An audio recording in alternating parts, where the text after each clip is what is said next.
할렐루야.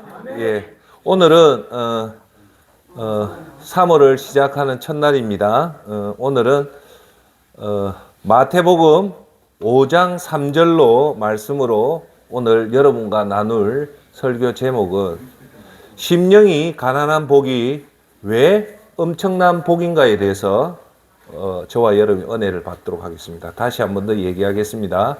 오늘 설교 제목은 심령이 가난한 복이 왜 엄청난 복인가에 대해서 보도록 하겠습니다. 오늘 본문 말씀 마태복음 5장 3절 말씀을 읽도록 하겠습니다. 심령이 가난한 자는 복이 있나니 천국이 그들의 것임이요 라고 얘기합니다. 여러분 오늘 어떻게 보면 참 놀라운 사실을 얘기합니다. 문자를 우리가 너무 쉽게 해석하고 판단하는 바람에 이 성경의 속에 있는 하나님의 엄청난 약속들을 우리가 너무 쉽게 받아들여요. 그러니까 성경을 이 자세히 성령님의 도움으로 이래 보면 성경에 우리가 놀랄 만한 그 약속들이 들어가 있어요. 정말 놀랄 만한. 그 중에 최고가 뭐냐고 얘기하면 오늘 저는 서슴없이 마태복음 5장 3절 심령이 가난한 복이 천국이 저희 것이라는 것을 오늘 말씀드립니다. 이 말씀은 오늘 제가 차근차근하게 여러분 앞에 풀어드릴 건데 이거는 여러분이 지금까지 살면서 이만큼 어마어마한 복이 있었다는 것을 알게 될 겁니다. 그래서 이것은 예수님이 말씀하셨다는 말은 예수님이 책임을 지겠다는 말이겠죠. 책임을 지겠다는 말은 보증을 한다는 겁니다. 그러면 우리는 그 말씀을 믿고 따라가면 됩니다. 할렐루야. 여러분, 존경하는 여러분, 우리가 이 세상을 지금 현재 저와 여러분이 살고 있잖아요. 그죠? 이 세상에서 제일 중요한 것이 뭐냐고 물어본다면 저와 여러분들은 서슴없이 그에 대답을 해야 됩니다. 주저함이나 머뭇거림 없이 세상에서 선생님, 사모님, 세상에서 제일 소중한 것이 무엇입니까? 하면 서슴없이 바로 믿음입니다. 라고 대답을 하셔야 돼요. 근데 예수님을 알지 못하고 예수님 제대로 알지 못하는 세상 사람들은 세상에서 제일 소중한 게 뭐냐면 대부분 하는 말이 돈이다, 명예다, 권력이다, 건강이다 라고 얘기하지만 우리가 예수님을 제대로 믿는 사람은 이 세상에서 가장 소중한 것은 믿음이라고 얘기하시길 바라겠습니다. 자, 그러면 우리가 믿음 생활이 왜 중요하냐면요. 우리가 오늘 영적으로 좀 봐야 되는 건 뭐냐면 우리가 전심전력 다 해가지고 어떤 일을 성취하고 정심전력 다해서 일을 해가지고 어떤 일을 이루잖아요. 뭐 부자가 됐다, 뭐 서울대학을 입학했다, 좋은 회사에 취직했대도 그 다음을 아셔야 돼요. 그 다음이 뭐냐? 그 위에 하나님 은혜가 임해야 된다는 사실입니다. 할렐루야. 아무리 좋은 일도 하나님 은혜가 임하지 않으면 결국 어찌 될까요? 모래성처럼 무너지게 되어 있습니다. 그 모래성으로 무너지지 않는 것은 어떤 경우라도 그 속에 하나님 은혜가 임해야 되기 때문에 믿음이 중요하다는 겁니다. 그래서 우리 인간의 힘과 사람의 도움으로 어떤 일을 이루었다. 시장이 되었다. 여러분이 큰 사업에 성공을 했대도 여러분 힘으로 하면 결국 무너집니다. 결국은 여러분이 이렇게 하나님 은혜가 이루지 못하는 것은 이 땅에서 끝나는 거예요. 천국으로 가져가지 못한다. 그래서 우리는 항상 생각하면서 그리스도인은 이 땅에만 올인하면 안 됩니다. 항상 저 천국과 이 땅을 동시에 거기서 비중을 둔다면 천국에 오히려 한 70%를 두고 이 땅에 30%를 두셔야 됩니다. 왜냐요? 우리는 이 땅은 조만간에 떠날 유한한 끝이 있는 세상이기 때문에 끝이 있는 세상에 우리가 전부를 올인할 수 없습니다. 끝이 있는 세상, 그 다음에 진짜 세상이 열리기 때문에 저와 여러분들 항상 그 마음을 가지시고 그걸 여러분들이 생활할 때 그런 마음을 갖기가 힘들잖아요. 그래서 오늘 설교 이런 예배의 시간을 통해서 센터장이 하는 말을 듣고 그래 다시 한 번 더 다짐을 하면서 내 생각의 비중을 천국에 또 70% 가져가야 되겠다라는 생각합니다. 반면에 그러면 세상은 이렇게 무너지면 왜 믿음이 가장 중요한 왜 믿음이 중요하냐면요. 믿음은 최우선을 하나님 위해서 먼저 사는 거예요. 제가 우리 기독교인의 그 단어 중에 핵심이면서도 매우 중요한 단어가 하나 있어요. 그게 뭐냐? 한번 따라해 볼까요? 먼저라는 말은 뭡니까? 우선이다. 일에는 우선이 있잖아요. 그 우선의 순위는 하나님인 거예요. 믿는 사람들이 오히려 조금 은혜가 떨어지는 분들은 자기 할 일 다 하고 자기 쓸 돈 다 하고 남는 걸 가지고 하나님을 섬기는 것은 먼저가 아니죠. 예수님은 분명히 얘기잖아요. 먼저 우선적으로 그렇게 해라. 그죠? 자, 그러면 최우선을 하나님 위해서 하는 그 이유는 뭘까요? 왜 그렇게 살까요? 그러면 여러분 이렇게 얘기해야 됩니다. 우리는 왜 하나님을 위해서 먼저 사냐? 구원을 받았기 때문인 겁니다. 구원은 우리가 천국 가봐야 알지만, 자, 그러면 구원이 어느 정도 가치냐? 제가 여러분한테 구원의 가치가 너무너무 중요하다고 얘기를 하지만 사실 우리 믿음의 성도들은 그 구원의 가치를 잘 몰라요. 그래서 제가 여러분한테 드렸던 말씀이 뭐냐면 구원이 돈으로 구원을 못 사잖아요. 그죠?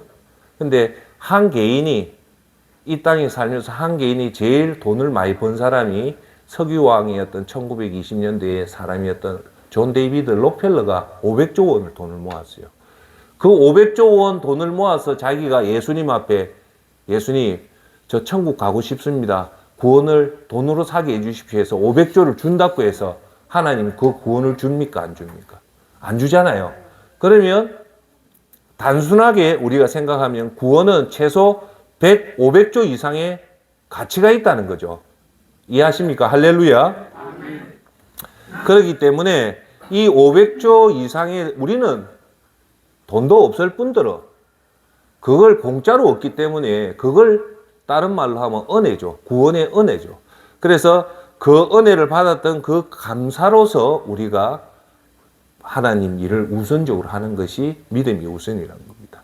자, 그런데 우리가 하나님 앞에 이렇게 우선 먼저 한다는 말은 더 구체적으로 하면 오늘 여러분들이 이렇게 예배에 참석했다는 것은 먼저죠. 먼저. 이걸 다른 말로 하면 하나님 말씀에 순종한다는 것이고 그것을 우리 눈으로 드러내는 것은 하나님 앞에 여러분 모습을 보인다는 겁니다. 하나님 그 믿음을 보일 때 하나님 여러분들에게 믿음의 축복을 준다는 겁니다. 할렐루야. 자, 그렇게 해서 이 사실을 아는 사람은 영이 살아있는 사람 전심전력을 다해서 믿음 생활에 매진을 합니다. 제가 항상 얘기하잖아요. 오늘 여기 와 계시는 선생님들은 이렇게 하나님 앞에 믿음을 보일 때는 여러분만 믿음의 복을 받는 게 아니고 거기 여파가 생겨요. 영향을 준다. 그러면 여러분들이 하나님 앞에 전심전력을 다해서 믿음을 보이면 첫째 누가 믿음의 복을 받습니까? 여러분의 믿음을 복을 받고 그것이 끝이 아니라 그 다음은 자식이 여러분에 의해서 복을 받습니다. 그 다음에 자식 다음으로 또 복을 받는 사람이 누구냐? 여러분 자손입니다. 그러니까 이 여파가 나로서 끝나는 것이 아니라 자식과 자손한테까지 여파가 미치는 대단히 중요한 것이 바로 하나님 앞에 보이는 이 믿음의 행동입니다. 그래서 세상 사람은 이게 별거 아닌 것 같지만 절대 아니에요. 우리는 여러분 꼭 명심해야 됩니다. 오늘 한 번 더 다짐합시다. 우리는 이 땅에 살면서 가장 중요한 것은 하나님한테 잘 보이는 거예요. 할렐루야. 하나님한테만 잘 보이면 모든 것이 하나님이 은혜가 임한다면 모든 우리가 이 땅에 살면 끝이죠. 꼭 명심하십시오. 한마디로 하면 우리는 하나님한테만 잘 보이면 돼요. 할렐루야. 자, 그런데 오늘 제가 여러분한테 읽었던 본문 말씀은 믿음의 축복을 받는데 그 중에서 제일 많이 언급하는 게 뭐냐면 오늘 본문에 나오는 마태복음 5장, 6장, 7장이 산상수훈이에요. 그 타이틀 제목을 붙인 게 예수님이 산에서 그 제자들과 성도들에게 놀라운 말을 하는데, 이때 하나님이신 예수님이 직접 이 5장, 6장, 7장에 언급하신 말씀들은요, 정말 놀랍고 놀라운 진실들이 이 5장, 6장, 7장에 펼쳐집니다. 쫙 펼쳐져요. 어마어마한 이 보고가, 이 진리가 마태복음 5장, 6장, 7장에 펼쳐지는데, 이걸 산상수훈이래요. 예수님이 산에서 교훈을 말씀했다는데, 이게 왜 중요하냐면요, 이 여러분들이 5장, 6장, 7장을 읽어보면요, 인간적인, 이기적인 인간이 이걸 읽어보면요, 이 내용이 어떻게 나오냐면 가히 충격적입니다.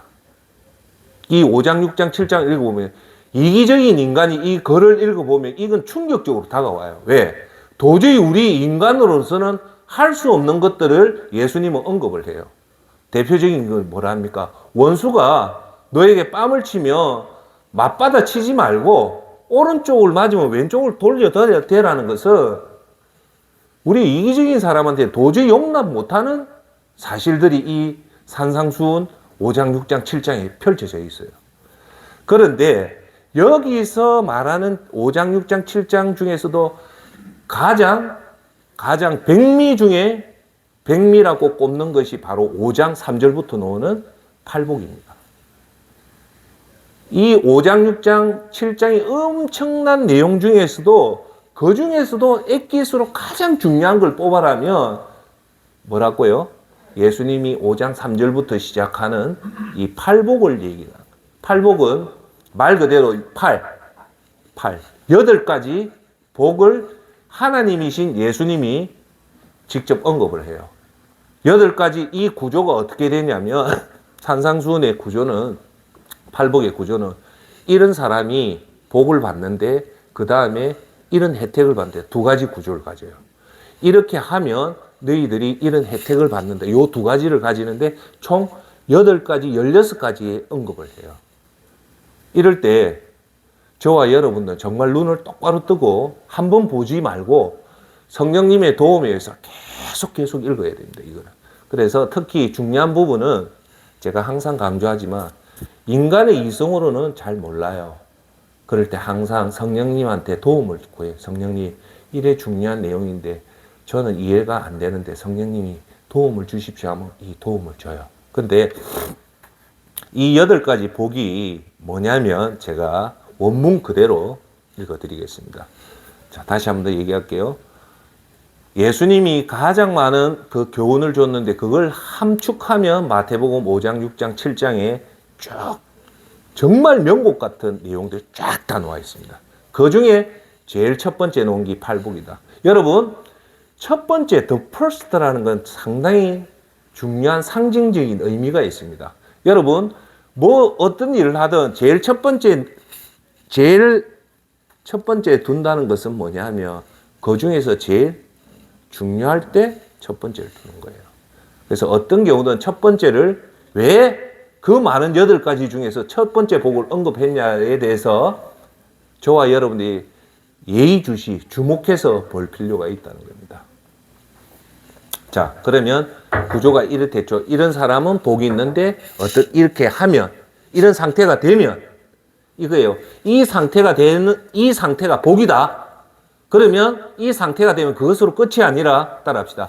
이런 혜택을 받는다.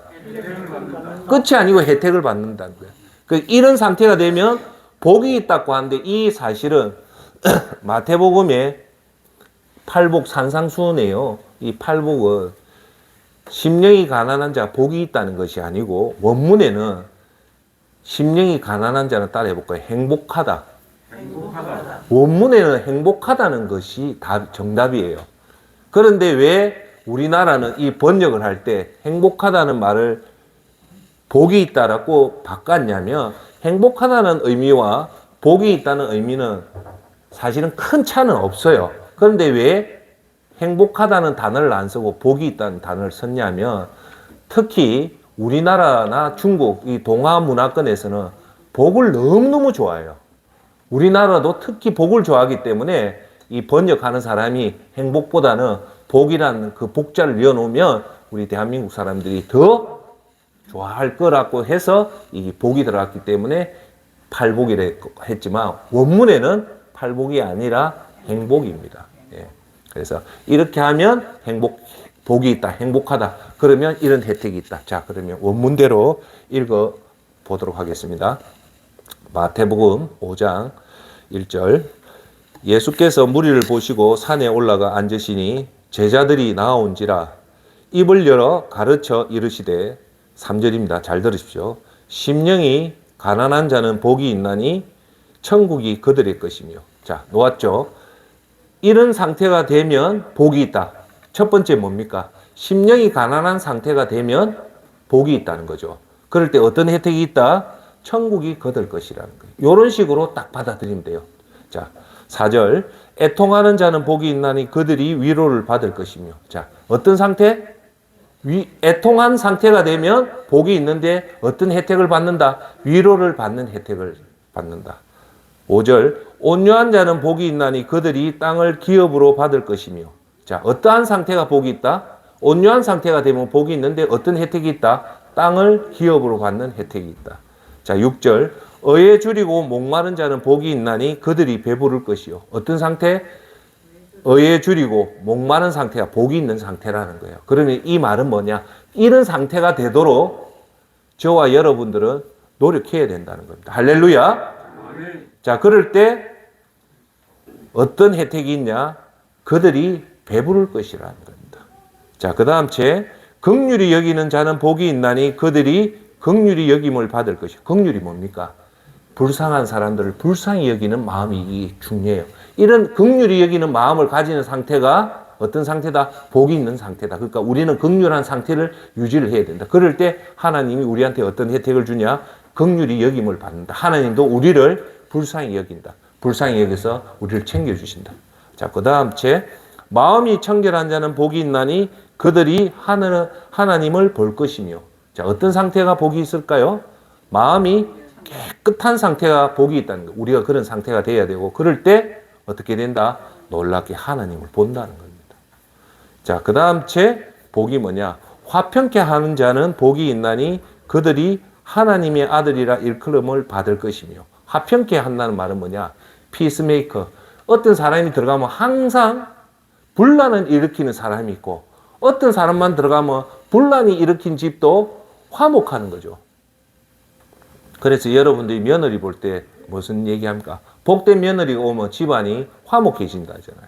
그게 뭐냐? 피스메이커, 화목해 하는 자입니다. 그러니까 우리는 어떤 상태가 되어야 된다? 화평케 하는, 항상 주위에 분란과 싸움과 다툼이 있을 때 그것을 조정해서 화평케 하는 역할을 할 때 하는데 그럴 때 하나님은 어떤 혜택을 준다? 하나님의 아들이라고 불린다는 겁니다. 자, 그 다음 제 마지막으로 8번째. 의를 위하여 박해받는 자는 복이 있나니 천국이 그들의 것입니다. 8번째 복은 뭐냐? 하나님 일을 위해서 박해받는 자는 세상 사람은 저주를 하잖아요. 불쌍하다. 순교당한 사람 불쌍하다 하지만 성경은 뭐랍니까? 예수님이 직접 뭐라? 복이 있다는 거예요. 이런 상태가. 예. 그럼 어떻게 된다? 어떤 혜택을 준다? 천국이 그들 것이라는 겁니다. 자, 그 다음 제 앉아 이제 11절 그대로 읽을게요. 나로 말미암아 너희를 욕하고 예수님 때문에 우리가 욕을 듣고 박해하고 거짓으로 너희를 거슬러 모든 악한 말을 할 때 참 우리가 예수님 때문에 이렇게 고난받고 참 마음이 상할 때 예수님 의의 말을 합니다. 그때는 너희에게 복이 있다는 12절 기뻐하고 즐거워하여라. 하늘에서 너희 상이 큼이라. 너희 전에 있던 선지자들도 이같이 박해하였느니라고 말씀합니다. 여기서 주목할 사실은 잘 보세요. 이렇게 되면 예수님이 구체적으로 합니다. 뭐라냐? 하늘에서 너희의 상이 있다는 겁니다. 할렐루야. 이건 뭘까요? 하늘에는 분명히 이 땅에서 어떤 행위를 하면 하늘에서는 그 행위에 상응하는 뭐가 있다? 상이 있다는 거예요. 여러분 여기서 구청장이 안 되고 시장이 안 되고 국회의원이 안 되고 대통령이 안 되고 낙심할 필요 없습니다. 왜? 그거는 유한한 겁니다. 그런데 정말 욕심이라 해서 얘기하지만 정말 여러분들이 붙잡아야 될 건 그래 좋다. 여기서는 일이 있지만 천국 가면 영원한 그곳에서는 내가 정말 뭔가 하겠다라는 그런 오기와 근성은 있어야 됩니다. 여러분들. 왜? 예수님이 직접 이렇게 했을 때 뭐가 있다? 혜택, 상이 있다는 거예요. 할렐루야. 그러니까 이걸 하는데 자 지금부터 제가 얘기를 하겠습니다. 이 8가지 복을 보면요. 구조가 그렇잖아요. 이런 상태가 되라. 자 우리가 팔복에서 우리가 얻을 수 있는 교훈은 목표를 이 8가지 상태가 되려고 내가 성령님의 도움을 구해서 이런 자가 돼야 되겠다. 다짐하십시오. 두 번째, 이렇게 될 때 그 노력이 헛수고가 아니라 예수님은 반드시 혜택을 주겠다. 누가 얘기한 겁니까? 예수님이 얘기를 했기 때문에 이전에 얘기했다시피 예수님이 보증을 한다는 겁니다. 그러면 1.1획도 틀림없이 그대로 이루어진다는 겁니다. 할렐루야, 믿습니까? 예. 자, 그런데 여기 있어요. 혜택이 다 각각 틀린데 유일하게 혜택이 같은 구절이 나와요. 그게 뭘까요? 땅을 기업을 받고 위로를 받고 하늘님 아들이라고 칭함을 받고 그 아주 정확합니다. 여러분 자세히 보세요. 이 마태복음의 산상수훈은요. 8복의 첫 번째 복과 8번째 복의 그 결과 혜택은 똑같습니다. 그런데 제가 여러분한테 얘기했잖아요. 10계명에서도 제일 첫 계명은 나 외에 다른 신을 섬기지 마라가 계명의 첫 계명이죠. 그만치 중요하기 때문에 제1계명을 앞에 놔둔 거고 예수님도 이 복을 언급할 때 천국의 상급을 언급할 때 제일 먼저 앞으로 당겨서 행기 뭐냐? 심령이 가난한 자가 복이 있다는 거예요. 그러면 단순하게 오늘 주제는 이겁니다. 우리가 가장 먼저 어떤 상태가 되냐면 심령이 가난한 상태가 되어야 된다는 겁니다. 맞죠? 그럴 때 예수님이 어떤 혜택을 준다? 천국을 주겠다는 거예요. 그런데 이 천국을 주겠다는 이 혜택은 첫 번째 계명과 8번째 계명이 나를 위해서 너희들이 핍박받고 순교당하고 이렇게 고난을 당하는 자한테는 천국을 주겠다는 것. 할렐루야. 자, 방금도 얘기했다시피 예수님이 그 많고 많은 말씀 중에 왜 산상순에 제일 먼저 팔복을 언급을 했다는 말은 그 다음에 나오는 말이 뭐냐면 소금과 빛을 언급합니다. 여기서 중요한 것은 소금이 먼저 나오고 빛이 나와요. 그러니까 빛과 소금이 아니에요. 빛이 되려면 먼저 소금이 되면 자연적으로 빛이 된다고 얘기하고 그 다음 채 중요한 얘기들이 나와요. 그런데 왜 예수님이 제일 먼저 팔복을 언급했을까요? 정확한 거는 팔복이 그만치 중요하다는 거예요. 왜? 팔복은 천국과 연결된 약속이 되기 때문에 중요하다는 거예요. 두 번째, 그 중에서 팔복에서 왜 제일 첫 번째 언급한 복이 뭡니까? 말씀해 보세요. 심령이 가난한 이거예요. 그럼 여기서 저와 여러분들이 아주 중요하게 가져야 될 것은 왜 예수님이 그 많고 많은 엄청난 사실들 중에 제일 첫 번째, the first에 심령이 가난한 게 왜 중요한가에 대해서 우리는 깊게 들어가야 됩니다. 할렐루야. 자, 여기서 마태복음 5장 3절에서 우리 주목해야 될 단어는 딱 3가지입니다. 여러분 잘 들으십시오. 3가지를 주목해야 돼요. 첫째가 심령이라는 말, 두 번째가 가난하다는 말, 셋째가 천국이 너희 것이라. 요 3가지를 여러분 정확하게 이해를 해야 돼요. 자, 사실은요, 여기 이 짧은 마태복음 5장 3절 짧은 글인데 여기에 어마어마한 사실이 있어요. 제가 사실은 호흡하기조차도 힘든 사실들이 이 짧은 안에 들어가 있어요. 여러분, 예수님이 언급한 것은 첫 번째 가난을 언급했죠. 맞죠? 근데 문제는 뭐에 대한 가난입니까? 이걸 아셔야 돼요. 물질에 대한 가난일까요? 아니에요. 예수님은 가난이 우리한테는 안 좋잖아요. 그죠? 근데 예수님은 가난한 자가 복이 있다는데 그 가난이 그 앞에 뭐가 있어요? 뭐가 가난해야 복이 있다 했냐면 우리가 통장에 돈이 없고 집안에 돈이 없고 내 월급이 적은 그 가난이 아니라 여러분 주목해야 될 것은 딱 하나예요. 뭐냐? 스피리트, 심령입니다. 이걸 보셔야 돼요. 놓치는 게 가난을 잡으면 안 되고 심령을 봐야 된다는 거예요. 할렐루야. 예. 이 영어의 킹 제임스 버전에서는 뭐라고 놓아 있냐면 이렇게 나와요. Poor in spirit, poor in spirit. 영혼이 가난을 보지 마시고 영혼을 봐야 된다. 자, 그러면 제가 가난한에 대해서 우리 국어 사전을 찾아봤어요. 이 가난한이라는 말 뜻이 뭐냐? 가난한이라는 건 형용사로서 이런 말이 나와요. 살림살이가 넉넉하지 못하여 그 다음 말을 잘 주면 뭔가 마음이 괴로운 상태다. 가난한 것은 어떤 상태다? 뭔가 마음이 괴롭다. 뭐 때문에? 가난하기 때문에. 살림살이가 넉넉치 않아서 뭔가 마음이 따라합시다. 뭔가 마음이 괴로운 상태. 자, 그러면 심령은 뭡니까? 여기서 말하는 심령이 가난한 자의 보기에서 이 킹 제임스 버전에서 심령은 뭐냐면요. 영혼을 얘기합니다. 자, 그러면 poor in spirit. 이게 아주 중요해요. 이게 너무너무 중요해요. 자, 보세요. poor in spirit라는 말은 뭐냐면 영혼이 가난하다는 말을 여러분한테 이해하기 쉽게 풀면 이런 거예요. 살림살이가 넉넉하지 못해요. 몸과 마음이 괴로운 상태가 아니라 영혼이 넉넉하지 못해서 몸과 마음이 괴로운 상태입니다. 자, 심령이 가난하다는 뭘까? 내가 지금 여러분이 괴로운 거예요. 뭐 때문에? 살림살이가 없어서 괴로운 게 아니라 영혼이 가난하기 때문에 지금 괴롭다는 거예요.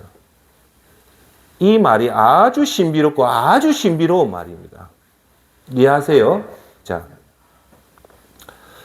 자, 우리가 물질적인 가난이 있는 사람들의 최고의 목표는 뭡니까? 매일매일 자고 일하면 마음이 괴롭기 때문에 이걸 벗어나려고 가난한 사람의 특징은 몸부림치잖아요. 그렇죠? 안 그럴까요? 가난한 사람한테 꿈의 소원이 뭐냐면요. 자다 깨어나도 나 빨리 이 가난 벗어나고 싶다. 최선을 다하잖아요. 자, 그러면 심령이 가난하다는 말은 뭡니까? 이 심령 때문에 괴롭기 때문에 빨리 심령을 벗어나고 싶다는 말입니다. 아시겠어요? 자, 여기서 하나만 더 얘기할게요. 이게 왜 놀랍냐면요. 그 다음에 하나님 주시는 혜택이 뭐냐면, 너희들이 심령이 가난하면 이 복 있는 상태인데, 그러면 예수님이 보증을 해요. 무슨 보증을 해줍니까? 뭘 해줍니까? 그렇죠. 천국을 주겠다는 거예요. 이거는 어마어마한 사실입니다. 이걸 지금 내가 얘기하는 거예요. 심령이 가난하면 예수님이 위로를 하겠다는 게 아니고 대뜸 한다는 말이 천국을 주겠다는 거예요. 자, 그러면 한번 봅시다. 여러분 그냥 농담으로 여기지 마시고 예수님이 천국을 주겠다면 주겠습니까? 안 주겠습니까? 예? 준다는 말입니다. 예수님이 여러분 농담으로 하려고 천국을 주겠다 한 말이 아니에요. 그러면 천국을 주겠다는 말은 천국을 받을 수 있다는 겁니다. 이게 여러분 상상이나 되겠습니까? 예? 근데 내 결론부터 얘기할게요. 어쩌려고 예수님은 우리한테 이 천국을 주겠다라고 어쩌려고 이런 좀 불경스러운 말이지만 이해하고 더 그래요. 어쩌려고 예수님은 책임지지 못할 일을 이렇게 천국을 주겠다면 준다는 거 아닙니까? 믿습니까? 믿어야 돼요. 그럼 이 중에 여러분 가면 천국을 여러분 걸로 받는단 말입니다. 자, 그러면 여러분 이런 의문이 안 듭니까? 이 심정이 가난한 게 뭐가 이렇게 대단하게 천국까지 주냐? 우리가 자 천국을 준다는 말에 대해서 내가 조금 여러분 이해를 돕기 위해 두 가지 예를 들게요. 아까 방금 전에 얘기했던 구원의 가치가 돈으로 산다면 인간이 제일 벌을 수 있는 돈은 록펠러가 벌었던 500조다. 500조로 구원을 살 수 있냐 없냐 질문할게요. 여러분 대답해 보십시오. 뭔 사죠? 그러니까 구원은 최소 500조 이상의 가치가 있다는 거잖아요. 자, 그러면 500조라는 말을 여러분한테 이해하기 쉽게 얘기할게요. 오늘 애가 태어났어요. 응행하고 태어나서 이 애가 100살까지 산다면 장수인 거잖아요. 이 애가 태어나서 100살까지 살면서 매일요. 오늘 태어나서 오늘 3월 2일부터 하루에 놀라지 마십시오. 136억을 써야 됩니다. 1년, 한 달이 아니고 1년이 아니고 하루에 136억을 매일 쓰는데 2살, 3살, 4살, 5, 6, 7, 8, 9, 10, 20, 30, 40, 50, 60, 70, 80, 90, 100살까지 매일 136억을 쓰면 얼마가 나오냐? 496조가 나옵니다. 이런 어마어마한 돈으로도 우리가 예수님의 십자가 보혈을 돈으로 못 산다는 겁니다. 그만치 제가 이렇게 선생님한테 설명한 구원의 가치가 어마어마하다는 겁니다. 할렐루야. 아시겠죠? 자, 두 번째, 제가 여러분한테 항상 얘기했던 어제 우리가 오늘 제일 주목 못 받는 노숙자가 어제 죽었다 칩시다. 그러면 유수의 한 면도 장식 못할 분들은 우리 입에도 전혀 기억 못하는 사람이잖아요. 노숙자가. 그죠? 자, 그러면 제가 질문할게요. 생명이 얼마나 중요하냐. 그러면 이 어제 죽었던 노숙자를 전 세계 어떤 의료기술이냐, 전 세계 어떤 사람도 어제 죽었던 노숙자를 살릴 수 있습니까? 없습니까? 못 살립니다. 그걸 아셔야 돼요. 생명이 얼마나 중요하냐면 그걸 여러분한테 이해돋기 쉽게 이렇게 표현을 할게요. 여러분, 미국의 엔터프라이즈 항공모함 있죠? 항공모함. 비행기가 한 50대 뜨고 하는 그 항공모함 건조하는데 몇 조가 드는 거 아닙니까? 그 항공모함 한 척을 하는데 조사를 해보니까 대략 7조가 든답니다. 항공모함 한 척을 건조하는데 7조. 그러면 항공모함 한 척 팔아가지고 그 어제 죽었던 그 노숙자를 살릴 수 있습니까? 못 살립니다. 생명이 그만치 중요하다는 거예요.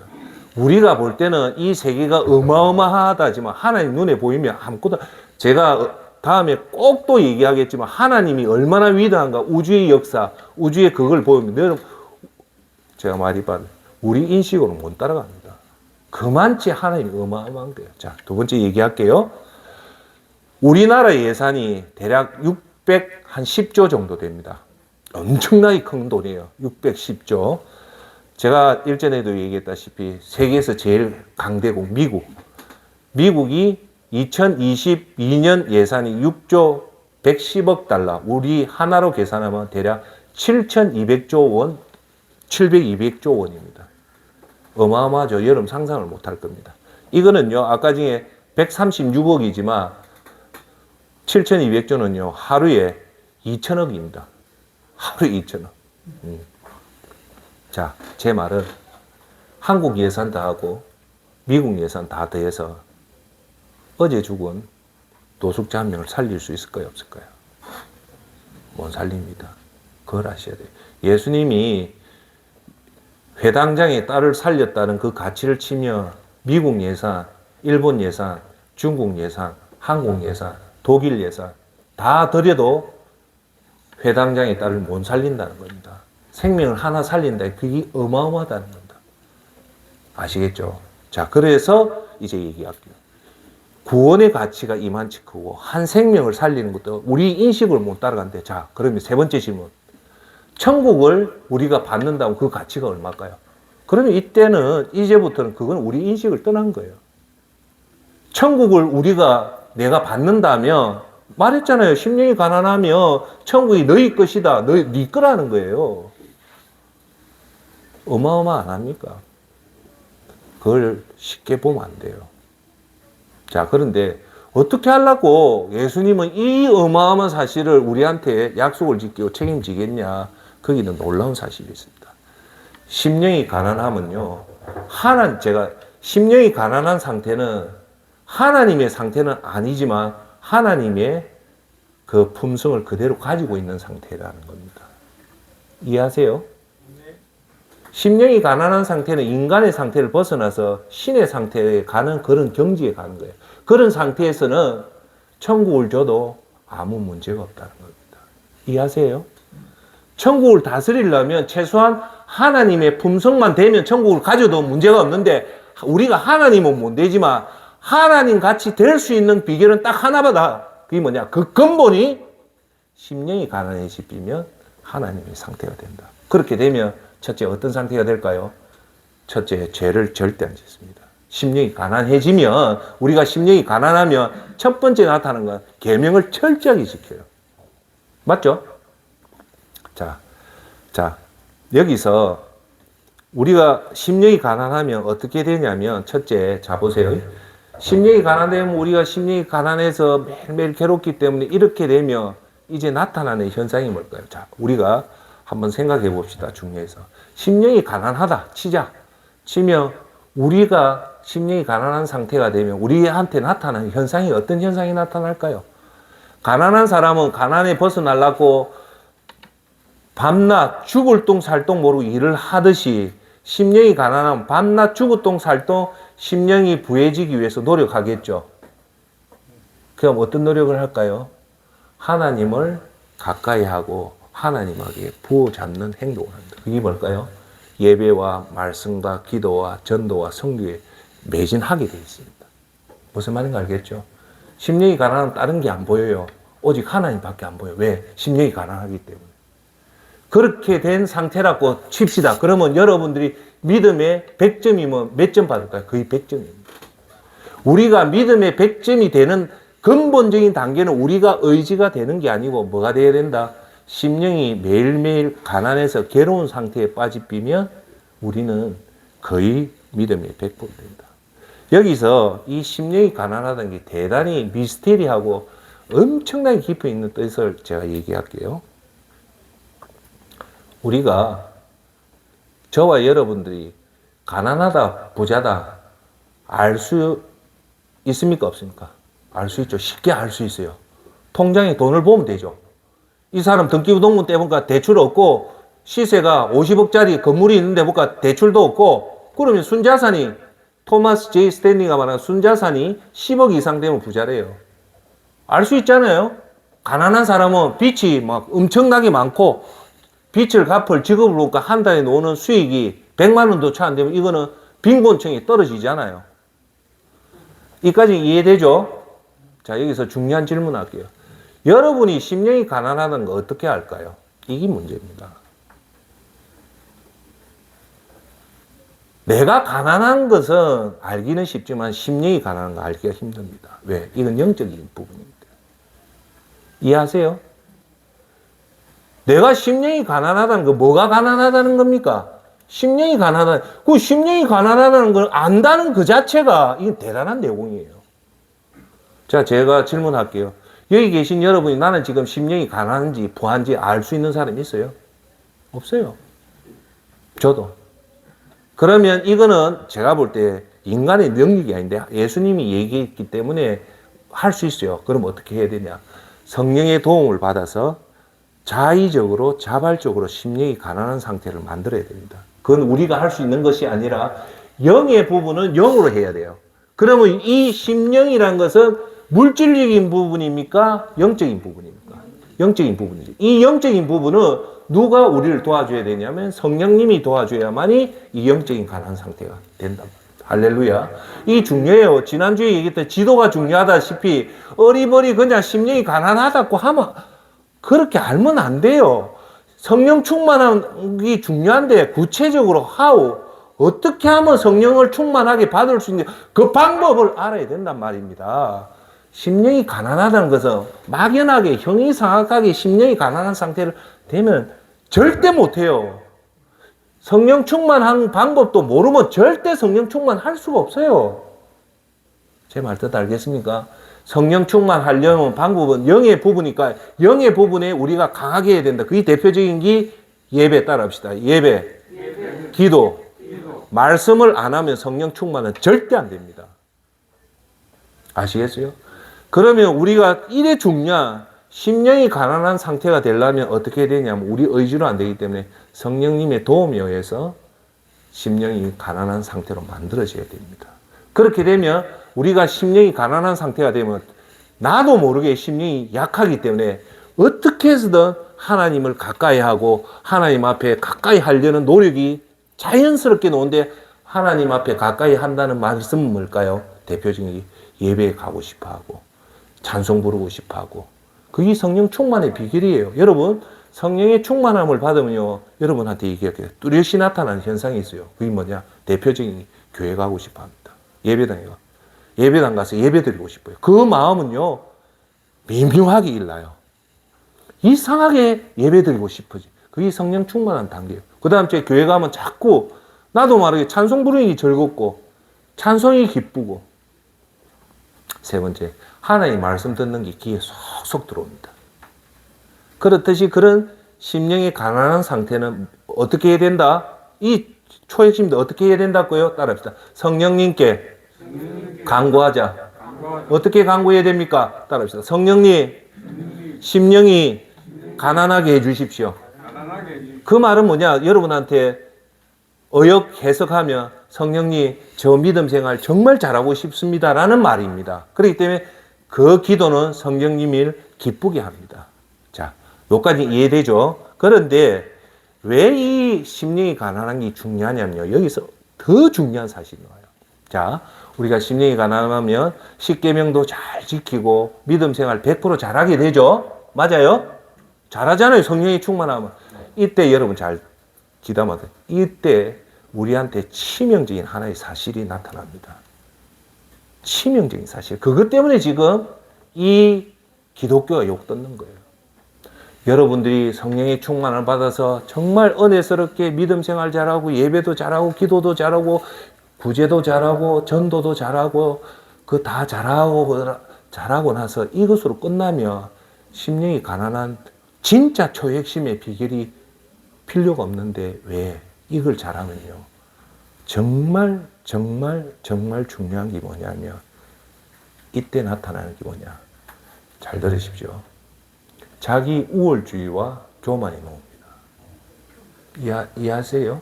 여러분이 믿음 생활 잘하면 그것으로 끝나는 게 아니고 그때 뭐가 나타나냐면 내 속에 자기 우월주의가 나타나고요. 교만이 나타납니다. 이해하세요? 그러면 자 보세요. 내가 심령이 가난해서 성령님 도움을 해서 열심히 참 하나님 말씀대로 예배드리고 하면 하나님 복을 줍니다. 엄청난 복을 주면 믿음의 복을 주면 다 풀립니다. 그러니까 제일 세상 살기 쉬운 게 뭐냐? 예수 하나님 말씀대로만 살면 진짜 내 꼼짝없이 내 모든 거 포기하고 예수님 하나님 말씀대로만 살면요. 정말 이 세상이 편합니다. 저는 그걸 느껴본 사람이에요. 너무너무 편해요. 돈이 많아 편한 게 아니고 하나님과 함께 동행한다는 그 기쁨이 얼마나 큰가 합니까? 그런데 이 상태에서 우리한테 나타난 최고의 모습이 뭐냐? 내가 우월주의가 나타나요. 자서 너는 내한테 안 돼 임마 속으로. 왜? 나는 이렇게 방언도 하고 통역도 하고 어마어마하게 비교를 하니까 잼이 안 되거든요. 그럴 때 여러분 경험 안 해봐서 모르죠. 싹 올라옵니다. 자기 우월주의, 교만. 이걸 안 막아내면 어떻게 되는가 합니까? 서서히 혈기를 부립니다. 믿음이 좋은 사람이 혈기 부리고요. 두 번째 나타나요. 자기 과시가 나타나요. 이제 성령의 충만함을 받은 하나님 은혜가 이제 변제이 되기 시작하는 거예요. 우리 주위에 기독교의 교계의 지도자 중에 이걸 못해서 무너지는 사람이 너무 많습니다. 뭘 못해서? 심령이 가난해서 최상위층에 올라가서 거기서 올라오는 자기 우월주의와 자기 교만을 못 막아서 무너지는 경우가 대부분입니다. 예수님이 그걸 봤기 때문에 제일 먼저 심령이 가난한 두 가지 안전장치를 낸 거예요. 믿음을 잘하는 안전장치, 믿음이 최상위 가도 자기 우월주의에 빠지지 않고 자기 교만에 빠지지 않는 안전장치가 뭐다? 심령이 가난한 거예요. 자, 여러분이 정말 세계에서 가장 영적 지도자가 됐다 칩시다. 됐는데 여전히 내 심령이 가난하면 여러분 자기 과시를 할 수 있을까요? 없을까요? 못합니다. 심령이 가난한 자는 절대 자기 과시를 못해요. 두 번째, 자기 주장을 할 수 있을까요? 없을까요? 심령이 가난하면 못해요. 세 번째, 자기 자랑을 할 수 있을까요? 없을까요? 못합니다. 왜 못할까요? 심령이 가난하기 때문에 못해요. 해내도 못해요. 네 번째, 심령이 가난하면요. 그 위험한 권위의식이 없어져요. 대한민국이나 교계나 제일 문제가 뭔가 합니까? 권위주의입니다. 권위가 뭡니까? 자기 나이의 권위를 들고 자기 직분의 권위를 들죠. 그거는요, 천국 가면 아무것도 아니에요. 인간이 만드는 제일 무서운 게 그 권위주의를 만든 것이 뭐냐? 유교입니다. 그래서 여러분들 나이 많다고 옅옅탭탭 내가 교회에서 직분이 높고 그건 절대 하면 안 됩니다. 그건 철저한 반기독교주의입니다. 예수님은 분명히 얘기해서 예수님이 이 땅에 오신 것은 권위를 하려고 온 게 아니고 섬기려고 왔댔죠. 섬기는다는 그 자체는 권위를 절대 인정 안 하겠다는 겁니다. 나이가 많은 권위, 교회의 직분의 권위 다 무너뜨리라는 겁니다. 그걸 누가 만들었습니까? 인간이 만드는 거예요. 근데 그것을 무너뜨릴 수 있는 방법은 딱 하나다. 심령이 가난하면 권위가 없어져요. 그 다음 째 서열의식이 없어집니다. 서열의식, 교황, 그죠? 추기경 이런 서열. 교회에서는 당회장, 목사, 장로 이게 일종의 수직적인 서열이거든요. 심령이 가난하면 서열이 없어요. 초대교회는 서열이 없어요. 예수님이 말하는 리더십, 지도자는 앞서서 명예받고 박수받는 게 지도자가 아니라 제일 낮은 자리에서 섬기는 자가 지도자라는 거. 그걸 우리는 항상 명심해야 됩니다. 내가 진짜 지도자라면 여러분들 섬겨야지 그게 진짜 지도자예요. 여러분한테 박수받고 돈 받고 명예받고 칭찬받고 그거는 절대 아닙니다. 그 다음 째 심령이 가난하면요 선후배 의식이 없어져요. 선후배 누가 만들었을까요? 인간이 만들었습니다. 선후배 따지는 사람들 조심하십시오. 자기가 선배를 깍듯하게 한다는 말은 뒤집어 놓으면 자기를 섬기라는 뜻이 있습니다. 선후배 의식 절대 안 좋습니다. 그냥 나이 많은 사람, 그 공부한 사람에 대해서 인정을 해줄 선후배 의식이 있습니다. 자, 여러분, 이 심령이 가난한 심오한 법은 성공한 사람이 그 성공을 지킬 수 있는 방법은 딱 하나다. 그게 뭐냐? 심령이 가난하면 이런 인간의 자기 우월주의와 교만이 없어진다. 그래서 예수님은 두 가지 복을 준 거예요. 너희한테 믿음의 복을 준과 동시에 그 믿음의 복이 변질이 되어서 자기 우월주의에 빠지지 않고 자기 교만에 빠지지 않아서 혈기 부리지 말게 하고 여러분 심령이 가난한 사람요 부리래도 못 부립니다. 여러분 세상에서 큰 소리 치고 싸움하고 내가 내다는 사람 특징이 뭔가 아세요? 그 속에 혈기가 있어서 그래요. 심령이 가난하면 절대 못해요. 여러분 가난한 사람이 세상에 나와서 싸우는 사람 봤어요? 예수님 그걸 안 거예요. 가난한 상태가 되면 하나님만 집중하고 제일 위험한 예수님 제일 위험하게 생각했던 이런 권위주의 인간의 신이 되려는 교만의 뜻이 뭔데요? 내가 하나님 자리에 앉겠다는 거거든요. 그래서 심령이 가난한 그 자체가 복이 있다는 겁니다. 여기서 문제는 그 심령을 가난하는 것을 우리가 볼 수 없다는 거예요. 아주 신비하기 때문에. 물질적인 가난은 우리가 쉽게 알 수 있지만 그 사람 입에서 심령이 가난한 복을 얘기한다는 거 그거는 영적으로 최고의 고수입니다. 왜? 심령이라는 건 눈으로 보이는 영의 부분이기 때문에. 그래서 저와 여러분 예수님 믿는 사람은요 영을 보는 사람이에요. 세상은 육으로 돌아가는 게 아닙니다. 깊이 영성으로 들어가 보면요 이게 육이 움직이는 영에 의해서 움직입니다.